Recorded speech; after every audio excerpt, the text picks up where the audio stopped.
Liftoff. Jeff Bezos and 3 crewmates travel to space and back in under 15 minutes wearing a cowboy hat under the West Texas morning sun. Jeff Bezos crossed the bridge to enter the capsule made by his company Blue Origin. He was accompanied by 3 others, his brother Mark Bezos, female aviation pioneer Wally Funk and 18-year-old Oliver Damon. Then the shuttle hatch closed and just before 9:15 a.m. Eastern Time, the 4 blasted into space on the first human flight on Blue Origin's New Shepard launch vehicle. Bezos is the second billionaire this month to reach the edge of space. Branson rocketed there last week aboard a vessel made by his company Virgin Galactic. The date of the New Shepard's maiden launch is no accident. July 20th was the day in 1969 that Neil Armstrong and Buzz Aldrin landed on the Moon. The crew went 62 miles above Earth in minutes. The New Shepard suborbital flight path was designed to go higher than the Kármán line, which is often considered the boundary of space, about 62 miles above Earth. That line has been a sticking point in the space race between Bezos and Branson.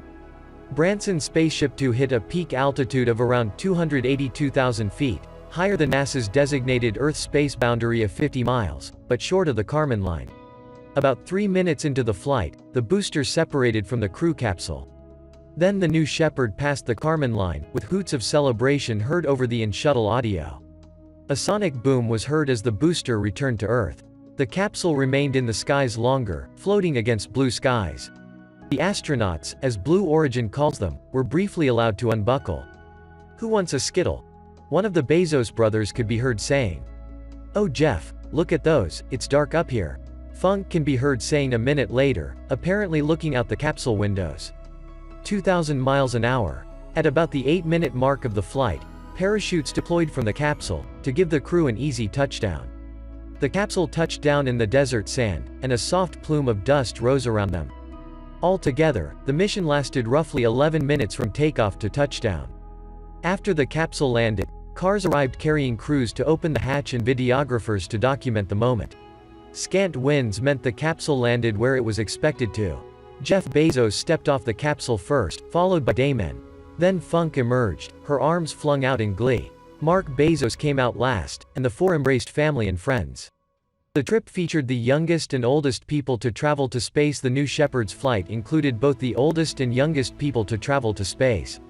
Funk, 82, is one of the last surviving members of a group of female pilots who were part of a test to see whether women were fit for space travel back in 1961. The women passed many of the same tests as the male pilots, and they became known as the Mercury 13, but NASA never sent them to space.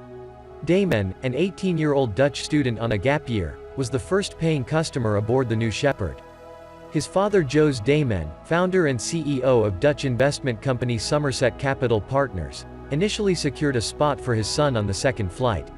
But the mystery winner of an auction for a spot on the New Shepard's voyage apparently had a scheduling conflict, and Bezos invited Damon aboard. The start of a space tourism era. The launch was a big day for Bezos but also for Blue Origin's space tourism program.